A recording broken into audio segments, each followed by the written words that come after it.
What a way to kick off the opening week of the 25-26 NHL season as the Edmonton Oilers announce a pair of signings, including the big one.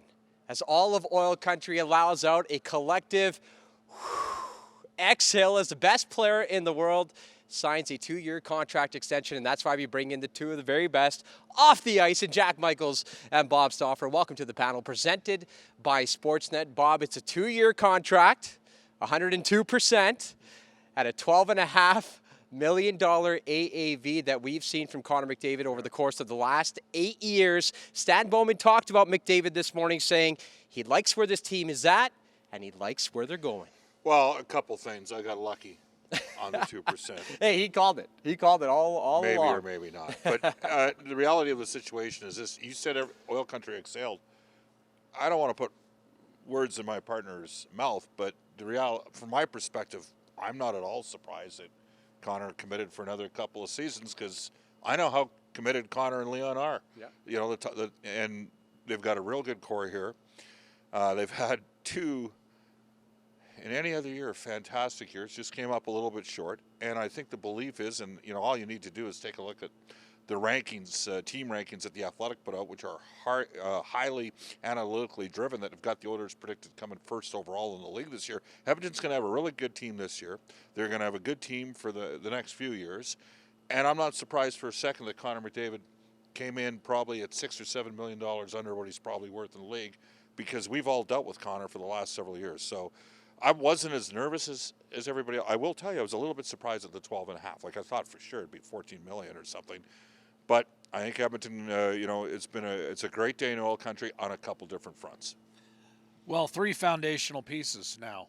You know, obviously, Draisaitl was last year, but then the three all in training camp, with Chris Knoblauch signing a 3-year extension. I thought it was interesting that the Oilers gave him the 3rd year, and deserve it, considering his record, which, you know, hasn't really been rivaled in the last 5 decades in the National Hockey League in terms of his first 2 years behind an NHL bench, as Bob noted, going to the Stanley Cup final. Secondarily, obviously, is Jake Walman. That's another core piece on the back end. I expect another one to flip at some point with Matthias Ekholm. Now you've got Nurse, Walman, and Ekholm. 3 foundational pieces on the back end. And, of course, Connor McDavid. And I think what the $12.5 million represents is a couple things. Number one, it tells the team and the city this isn't for – to even begin the conversation, it doesn't have anything to do with money. This is, 100%. And he made that known all I've along. given you resources. Yeah. I've not maxed out the number. I haven't done any of that. I've basically committed to you for 2 years and allowed you to revolve around a number that you've been dealing with for the last 4 or 5 seasons. Secondarily, I think it's also a message, and this is why maybe that number was significantly south of 15 or 16 million. I think it's a message to his contemporaries, who also means something to him. Remember, Connor McDavid is the face of the NHLPA, and now no muddies are watered as far as, oh, wait a minute, why did he take a little bit less than Kirill Kaprizov? This is so obviously a quote-unquote hometown discount that no one can accuse McDavid of leaving money on the table that might be claimed by some of his contemporaries, which, quite frankly, and I know we don't talk about it in this forum that much, but it means something to the players. It means something to have their contemporaries respect. Connor McDavid does not want to hurt his contemporaries in terms of their potential income level moving forward. So I think that number speaks to a couple things that are very important to Connor McDavid. First and foremost, the opportunity to win here with an organization he's grown up with, and with a handful of guys that he's extremely close with. Go ahead, Bob. I was going to say, no one could deny that what McDavid did was unselfish in terms, but just to simplify this down to just say hypothetically the Edmonton Oilers left $1.5 million. Let's say, people assumed it was going to be at least 14 million. He comes in at 12.5 million.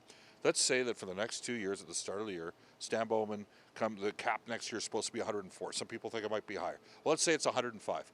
Let's say the Oilers are at 103 instead of 105. That $2 million as it accrued during the year will be worth between $7.5 to $8 million at the trade deadline. That'd have a massive impact in terms of what you might be able to potentially add.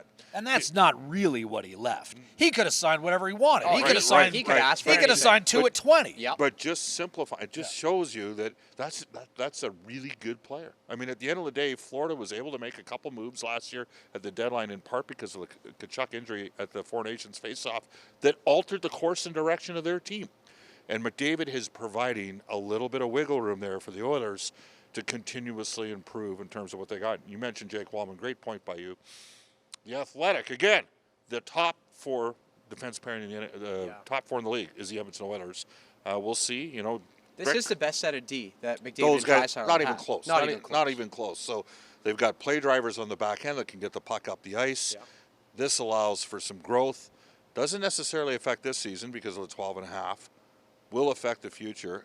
But I also think it gives us a harbinger of what Stan Bowman might be able to acquire at the deadline as well. Let's touch on Walman in a few short moments here. I just wanted to piggyback off of something Jack mentioned and McDavid's contemporaries. Did Kirill Kaprizov's contract help in this situation because he took the 17 and that kind of helps the NHLPA and the rest of their contemporaries elevate?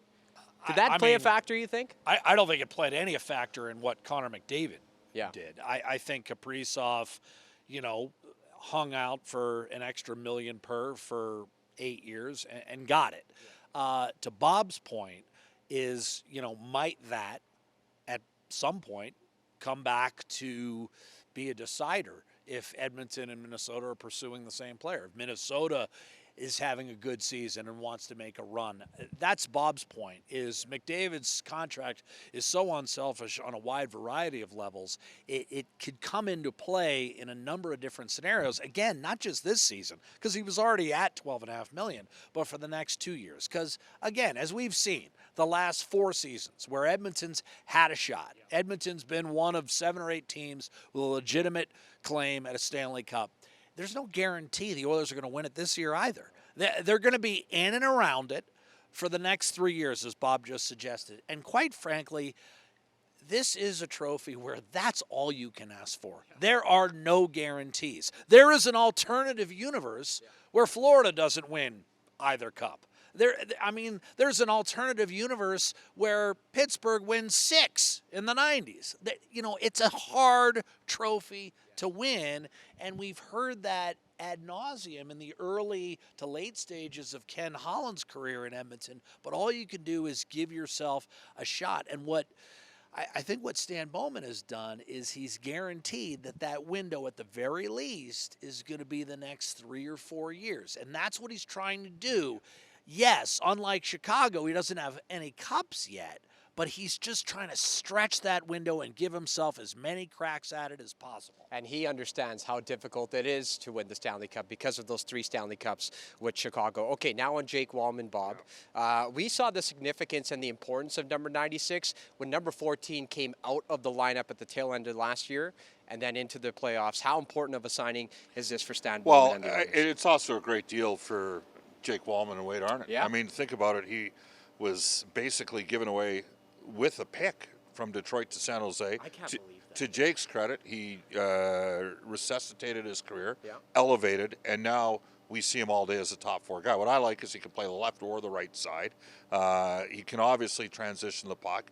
He's got a little bit of juice in his game, which you don't want all your brings a little bit of swagger out on the ice, and sometimes I think that word's overused, but he's got a little bit of that going on. And I look at the 2 trades that they made last year at the deadline. Trent Frederick gave up a second and a prospect 3-way deal, and then the Walman deal, which came out of nowhere for a first-round pick. And now the Oilers have re-signed both players. One guy was 27, one guy is 29, and they've replaced some of what they lost. And when you move draft capital, you've got to get guys committed. And the Oilers have done that with these 2 guys. So I'm really looking forward to see when Jake gets back in the lineup.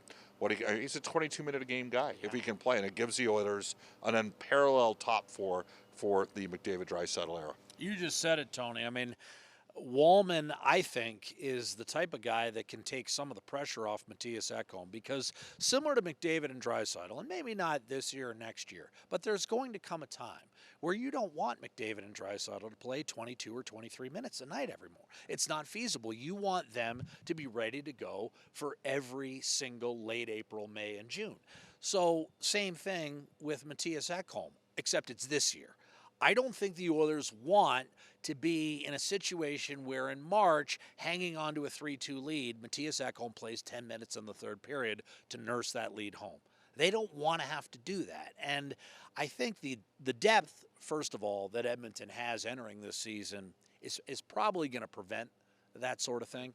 And number two, though, moving forward, as we expect Ekholm, who by all accounts loves it here in Edmonton, to sign another couple years and maybe play into his late 30s in Edmonton, moving forward slowly, and even Matthias would probably tell you, it's probably to his and the team's benefit that his minutes start trickling down towards 18, 19, while Jake Walman enters the absolute prime of his career. And make no mistake, there's a lot of tread left on the tire for Jake Walman. He's a young 29. He doesn't have a ton of NHL games, even playoff games, already on him.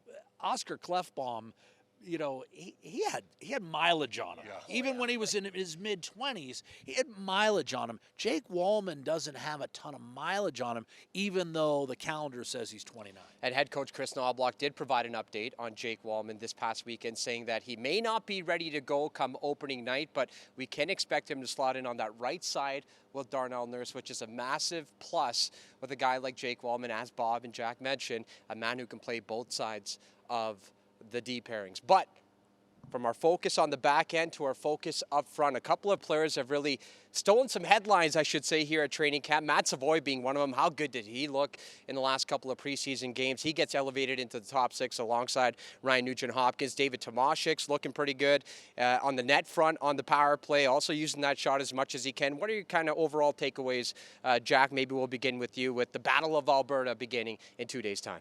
Well, if you hear Stan Bowman talk about this year's club, his focus is not necessarily what it's going to look like the first 3 months, but the back end of the 3 months. And that's a lot different from the last couple of years. If you're an Edmonton Oilers fan, you kind of knew what you had, and you just hoped it'd be good enough at the end because, guys like Corey Perry and Evander Kane, weren't going to get any better. They weren't necessarily going to get worse, but you knew they'd kind of ceilinged out as players. They were at, the peak of their careers. That's not the case with this Edmonton Oilers club. And I'm going to throw up Podkolzin in there as well. He's just now getting full traction as an everyday NHL player. Obviously, Ike Howard. What the Oilers have right now is 5 or 6 guys that have the potential of making a real impact when the games count. And again, protecting some of Edmonton's top-end players by taking more minutes on, by showing that they're responsible enough to take those minutes on. You don't have to hit on all 5 or 6, but the nice thing about having 5 or 6 guys this year, as compared to, say, basically Podkolzin last year, you now have a greater chance of having 2 or 3 of those hit. And if they do, those instantly become, like Dylan Holloway was going to be, 16, 17, 18-minute guys in your lineup. And, of course, that trickle-down effect means that, again, in a game in March, you don't necessarily look at the score sheet afterward and see McDavid having played 27 and a half minutes. And as importantly, Bob, just to piggyback off of that, the Oilers have a head coach that's willing to put these young players in those positions as well. Their development process with Matt Savoy gives him a leg up at this stage on Isaac Howard. That's just the reality of the situation. And I think his speed does too. Well, he's somehow got a lot quicker. Well, he's like, you look at it, the Oilers have 4 top 6 forwards, but one of them's out, and that's Zach Hyman. Yeah. Obviously, McDavid, Draisaitl, and Nugent-Hopkins are top 6 forwards. They need to hit on one of Howard or Savoy this year, and then maybe by next year have them both in that slot. But there's still Trent Frederick. As Jack mentioned, there's still Vasily Podkolzin, and there's Andrew Mangiapane. So they have a different makeup. They have a younger makeup than they had last year. They even got a guy like Henrique that can bounce between center, left wing. They got some options there. And here's where I'm going to throw out. It's my belief that as the season goes on, we're going to see how these guys do. There will be an evaluation process taking place. But I could envision the Oilers' 27 first-round pick being moved at some point for a top 6 forward. That is a little bit more sure bet. But not until there's a greater read on what they have right now. They're going to take some time.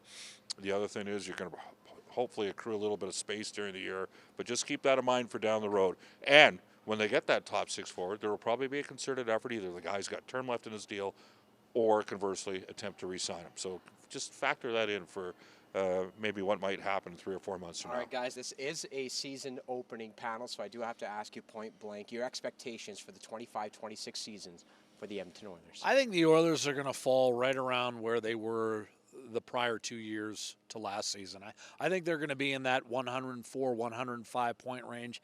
I'm not quite sold on them being a 110 to 112 point team for 2 reasons. Number one, the development process we talked about. The Oilers this year may not be as good in November and December as they hope to be in March or April. It may take a while, as it did last year when they finally got their collective group together for the first round series against LA.